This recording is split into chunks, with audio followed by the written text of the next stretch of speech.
What if I told you there's a user manual for the most complex, most powerful machine you'll ever own? And that machine is your mind. Well, that's basically what psychology is. It's the science of why we think, feel, and act the way we do.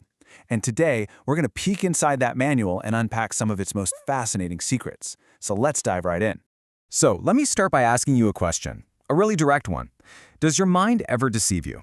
I mean, take a second and think about it. Most of us like to think our choices are totally logical, right? But the truth is, our minds are playing tricks on us all day, every day. So why does this happen? Well, it's because our brains are built for efficiency. To get through the day, they use these hidden shortcuts. Now, this isn't some kind of flaw, it's a feature. But these shortcuts, or biases, are shaped by everything we've ever experienced, and they can steer us down some pretty illogical roads without us even noticing. And the key word here is systematic error. This means a cognitive bias isn't just some random mistake. Oh no, it's a predictable glitch in our mental software, a pattern that influences everything from the coffee you buy to the people you trust. Okay, let's talk about a big one, confirmation bias. This is our brain's tendency to actively hunt for, notice, and remember information that proves what we already believe to be true.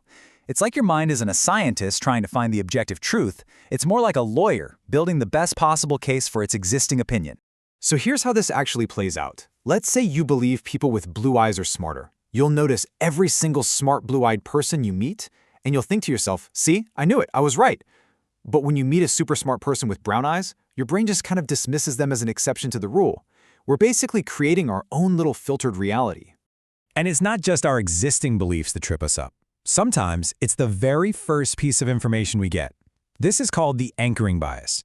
Our minds have this weird habit of latching on to the first thing we hear, and that anchor then colors every single judgment that comes after it. Think about the last time you went shopping. You see a shirt, and the tag says the original price was 5,000 rupees. But hey, it's on sale today for 2,000. That 5,000 is the anchor, and because of it, 2,000 suddenly feels like an amazing, unmissable deal. But just imagine if the price tag only said 2,000 from the start, would you still feel that same rush? Probably not, right? That first number completely changed how you see its value. But here's the thing. Our minds don't work in a vacuum. All these mental shortcuts we take are massively influenced by what's happening outside of us, especially by the people we're with. So let's zoom out a bit and look at the incredible power of the group. A huge concept here is something called conformity. And we've all felt this. It's that deep, gut-level pressure to just fit in.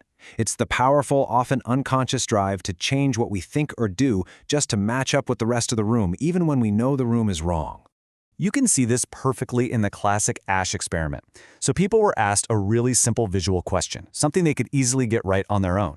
But when they were put in a group where everyone else was intentionally giving the wrong answer, what happened? Most of them caved. They give the wrong answer too, just to avoid standing out. It's wild! And for an even more intense example, look at the famous Stanford prison experiment. Regular, ordinary students were randomly assigned to be either guards or prisoners. Almost immediately, their behavior changed in some pretty scary ways. The guards became cruel, and the prisoners became passive.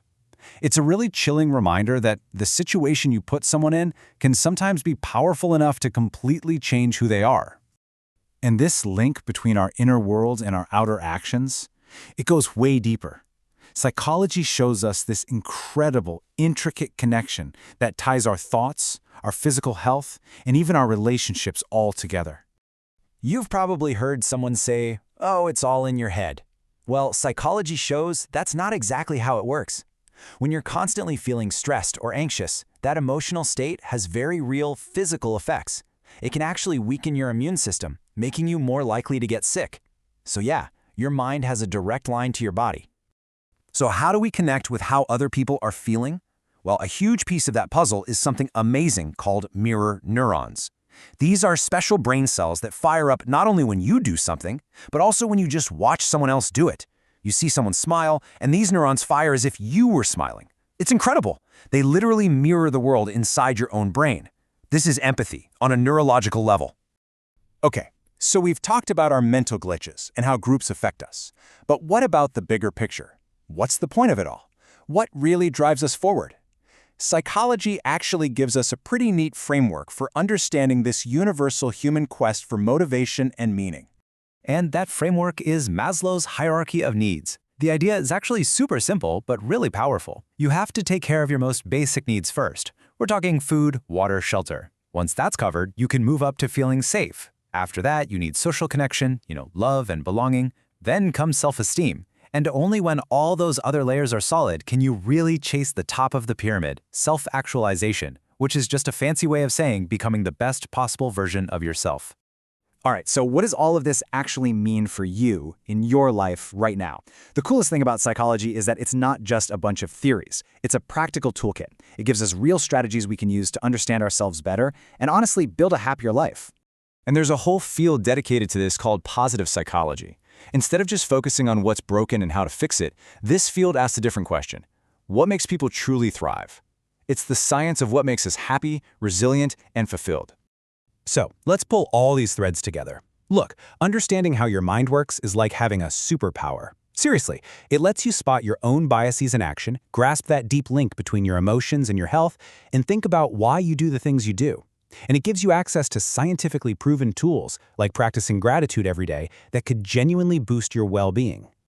At the end of the day, psychology isn't just something you read about in a book. It's the operating system for your life. It's running right now in every single decision you make. So the real question isn't just academic, it's personal. Now that you know a little bit more about your own programming, what's one thing you're going to do today to become a better version of yourself?